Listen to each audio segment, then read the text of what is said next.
Well, for those who remember, because it's immediate history, immediate past history, the tax reform laws that have now been signed faced quite a number of obstacles before they eventually got here. First, we got an opposition from the Nigeria Governors Forum, who said that a little more time should be given for consultation. But we saw the president saying whatever consultation needed to be done should have been done within the, or should be done within the confines of the National Assembly.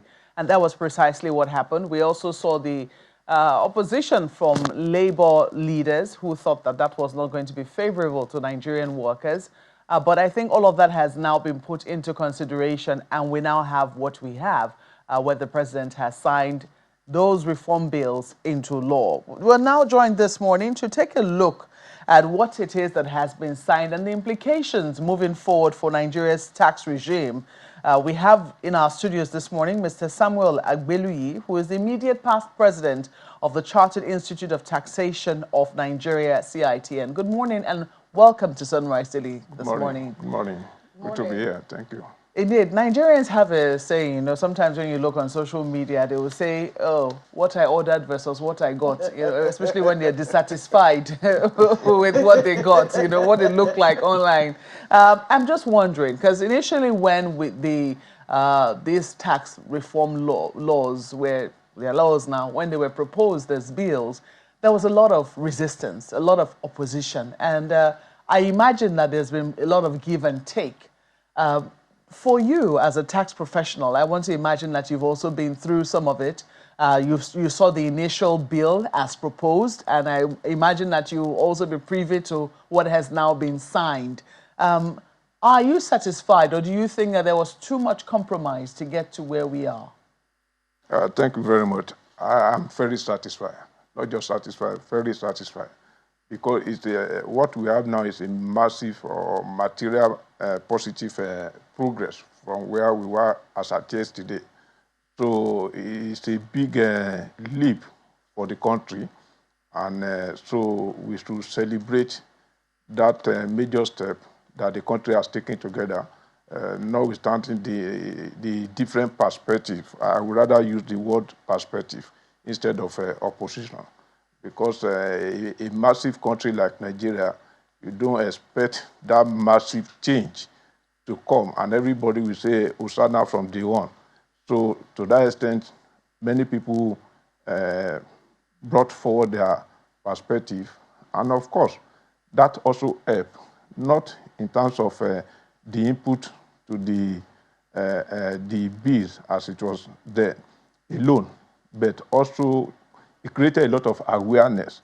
Many people never bother about what taxation is or was. Many people never pay attention to it. And you saw manners of comment, even from those who have never read the bill, as at the time they were criticizing what they have never read. So that attention is needed, because Nigeria as a country, in order to enter into that proper status of a civilized environment, needs to put taxation in the forefront. We need to make it our sustainable way of financing government expenditure. If we get money from the natural resource, be it petroleum or whatever, other mineral resources, it's an addition. But there is this inherent benefit that a tax compliant nation gets when you have everybody compliant, and that is the citizens tend to take their leaders to account. You don't just drop your money, you don't just pay your taxes and you go to bed on election day. You don't just drop, you want to see what that money is used for. And it is when you take your leaders to account for whatever they are doing that you get the best. Sometimes the leaders may mean well, but when they have those citizens or followers, they tend to absolute power corrupt absolutely. So you believe that these tax reform laws will get Nigerians interested in the taxes that they're paying and what is currently being used for? Naturally, it will. Okay, well, just in case people are wondering what has been signed, 4 bills were signed yesterday into law. They include the Nigeria Tax Bill, that's the ease of doing business, which consolidates existing tax laws into one harmonized code. The Nigeria Tax Administration Bill, which establishes unified legal and operational tax standards across federal, state, and local governments. You also have the Nigeria Revenue Service, because the FIRS has now been scrapped and is now being named the Nigeria Revenue Service. It's supposed to be a more autonomous, performance-driven Nigeria Revenue Service. So you also have the Joint Revenue Board Establishment Bill, which introduces a governance structure for federal, state, local revenue cooperation, including a tax appeal and ombudsman. Of all of these tax reform laws that have now been signed, which of them excites you the most as a tax professional? All should excite me. All of them should excite you, but I because, imagine that there are some, some areas more than others. You see, it's a system. And the chain will be as strong as its weakest link. So if you have the Nigerian Tax Act and you don't have the administration, that's Nigerian Revenue Service, then the act will not implement itself. You have the Revenue Service and you don't have the act. The Revenue Service has always been there. FRS has always been there. But they were operating old laws. So we need everything must cohabit and must work together. So it will be difficult to say to place one ahead of the other. And that is the wisdom, I think, of putting all this together, looking at the tax system, because if you address one and you are not looking at the other side, you are not going to get the desired result. So all the laws excite me. So let's take a look at some of the pushbacks that happened earlier. We've been listening to Nigeria's taxman, and of course, listening to everyone in this sector talking about how these things have been sorted out. So let's understand what has been sorted out. The grouse that the northern governors, especially the Nigerian Governors Forum, actually generally had with the tax bill. Maybe you can explain that a little bit more. I don't want to be the one to do that. If you can explain what their grouse was and how that has been sorted in this particular signing. Okay, thank you. I will still use the word perspective of the northern governors.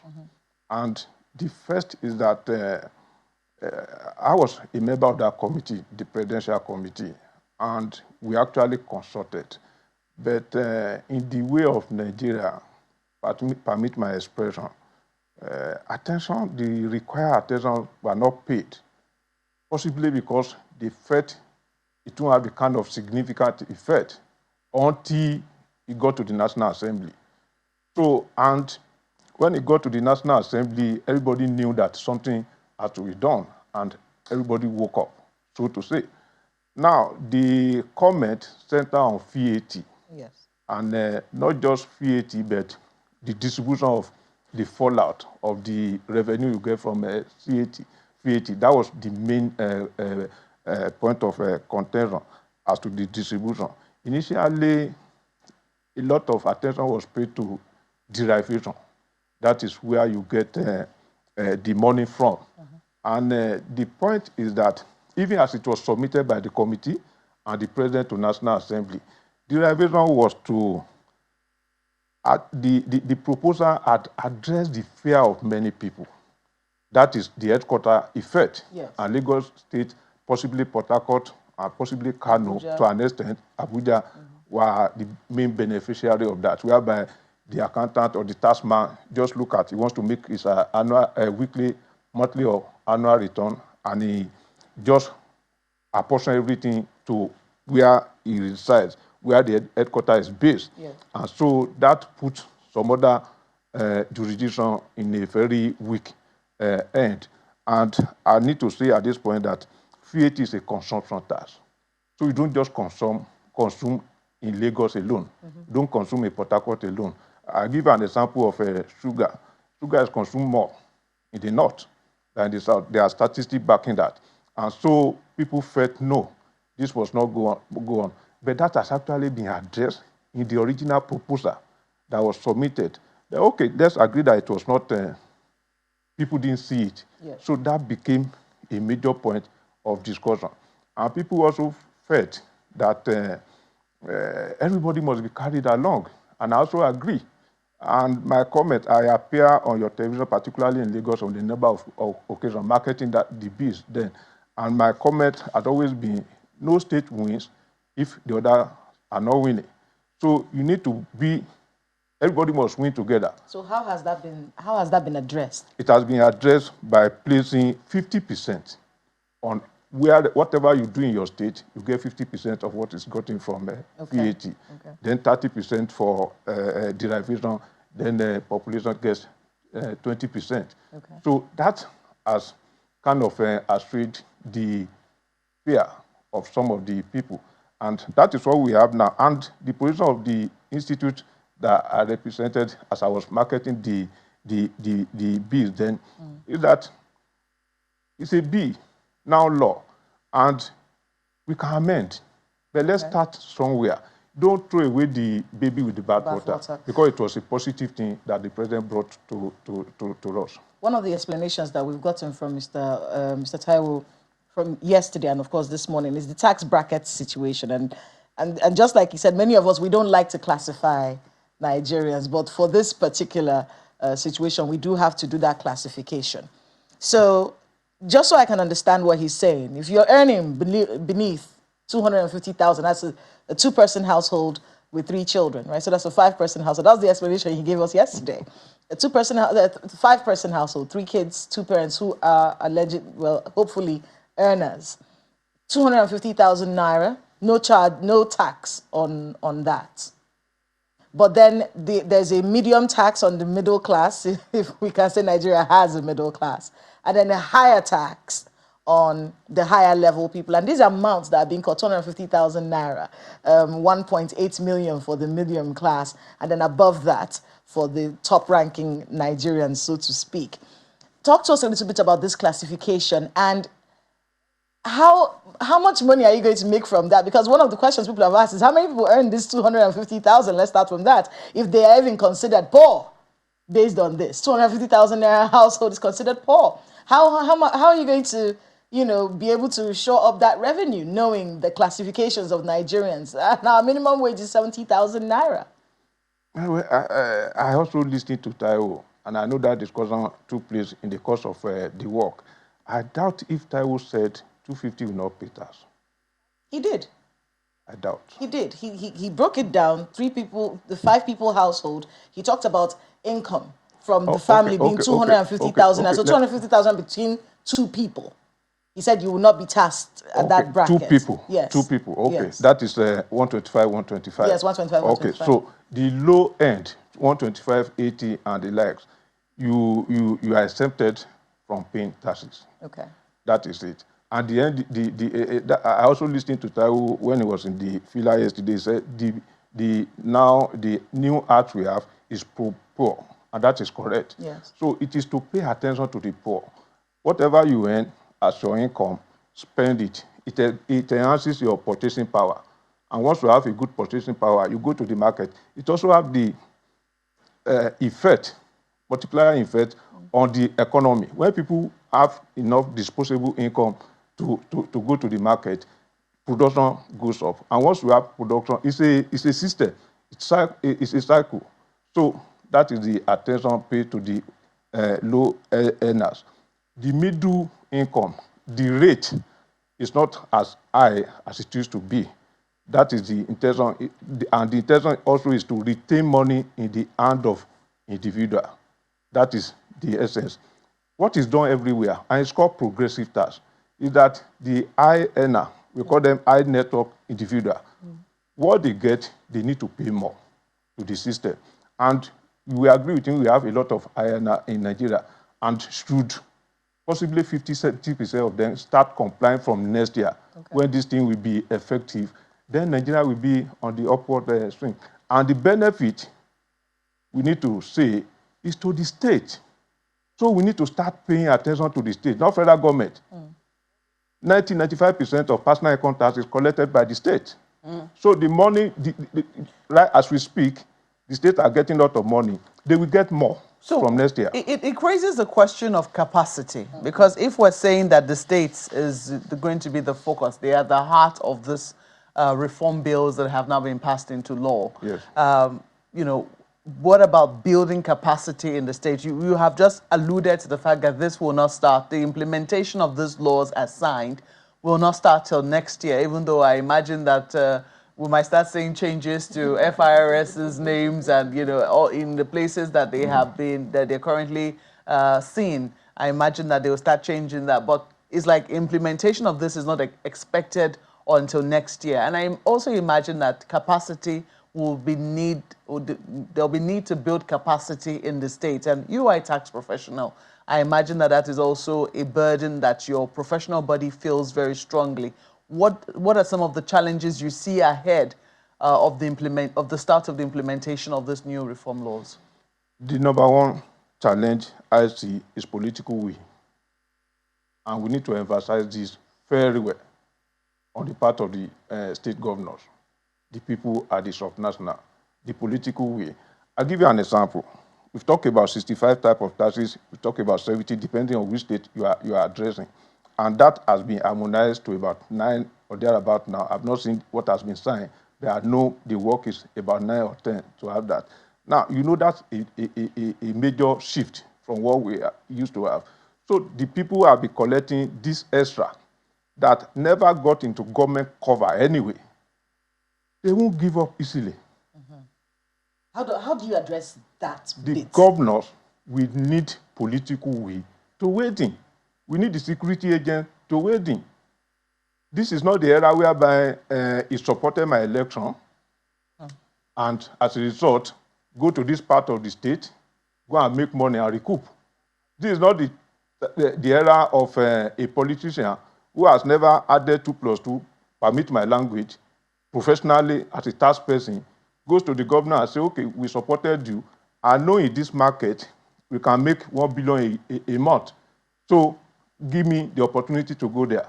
And he goes there and he does all manners of things.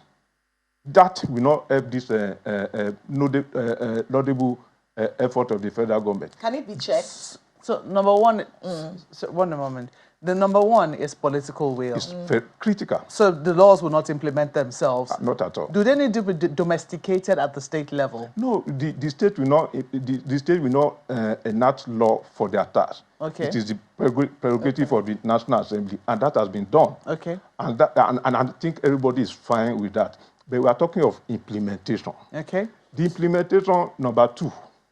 When you look at capacity building, everybody talk about FRS meeting budget and target and surpassing. They are not just doing that because they are FRS. They are doing that because they are structure. You need to give, what do you call this thing? Got off my head now. A kind of freedom, autonomy. Okay. To the state, Internal Revenue Service. We have 36 plus 1 as we speak. Not all of them have autonomy. Some have, they just have on paper. If you don't give them administrative autonomy, you don't give them financial autonomy, ability to hire and fire, organize themselves, implement the law the way it is, allow them to breach, don't give them names, don't stop them from implementing, that will be important. So autonomy to the various state internal revenue service, where you give them the law, just implement. Don't allow the accountant general of the state, don't allow the commissioner for finance to block them from seeing the governor. Because these are the people bringing the money. If you don't empower them at that level, we still will not get the benefit of this act. I was going to ask that question, which is, because there's a lot that needs to be done. Exactly. So how do we ensure that these things are done? Because abuse, I'm looking forward to seeing how this would really work out. How do we check that kind of abuse, of that kind of authority that we see at state levels right now, to give autonomy to people to rule like that without putting any political leanings in this? How are we going to ensure that this doesn't happen? We have a sample. So we need to market. As an institute, we have Nigeria as a jurisdiction. So it won't be fair to place some state ahead of other. But in the press, we can do that. Look at revenue generation. Look at the first 5. And go into their state and look at, do they have autonomy? Yes. Do they have free hand to do work? Yes. Look at some other states that are supposed to do very well. They are not doing very well. Go and check their internal revenue service. The governor is breathing close to the neck of the executive chairman of that state. And once those issues are not resolved, nothing will happen. So how would we be measuring? I think that's going to be another area we'll need to look at. States that are making progress in the implementation of this. How do you intend to measure? Well, one of the framework that has been put in place, the legal framework that has been put in place, the Joint Task Board, is being existing, but it's better placed by this new act. Their peer review mechanism is good, and and I think even the derivation, even though it has been brought down from 50% to 30%, should still be a kind of motivation for others to say, okay, this estate is getting this as a sort of the amount of, because derivation is about the business you do in your environment, the consumption that leads to the payment of taxation, of VAT. So once you have that, then it should serve as a motivation. And I tell you, because this will work for Nigeria, it will work for all of us. We need a lot of advocacy, even from the press. Please, put this thing in the front burner. The federal government is doing very well. They can do better. But if you don't put attention on the state, you will get the benefit. And that is very important.